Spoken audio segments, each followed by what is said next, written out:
slums. The stress is real bad. All right, wait, Piper, you ready? Yes. Wait. Go for it.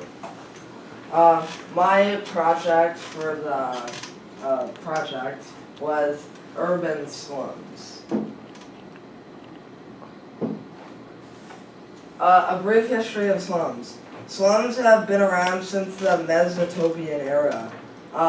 This has been a long time, and slums have been a way of life for a long time.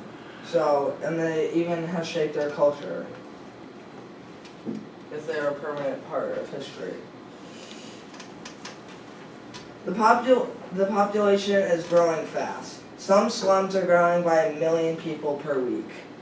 And now the UN shows overpopulation as a natural national concern. The main issue. For one thing, governments, as much as they can do, they cannot do this alone, because many of them are already in debt already, and so they need help from other private sources and companies. But some companies are helping, because one example was in the Philippines. They had a private company help the government, and they raised $3.6 million to help slums. But also, another problem with this issue, that it's going to take time. This won't happen overnight. It will slowly happen, but hopefully it will. The way we think. We must change our thinking about this issue, because what we are doing is not working. And the common day people have to accept that these slums and the people living in them have a right to be here, and they have a right to be part of this community. Some challenges of slum life are finding a place to live, because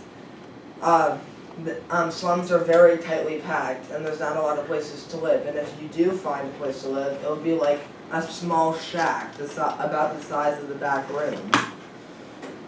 Medical care is also a huge problem. If you get sick, that's too bad for you most of the time, because like in India, people living in slums are mostly like Dalits, and they don't have access to proper medical care, so most die here. Also, most people don't think about this, but violence is a big thing in slums. Like there are rival gangs fighting in the streets, and last of all, food and water. It's hard to support you, and it's even harder to support a family. But there is some hope, because there are many organizations that help slums. Like one is Habitat for Humanity, which is a help group that helps slums all around the world. But there are also many more, and you can find them and you can donate to them to directly impact the lives of poor people, because it has been proven that this helps severely. Okay.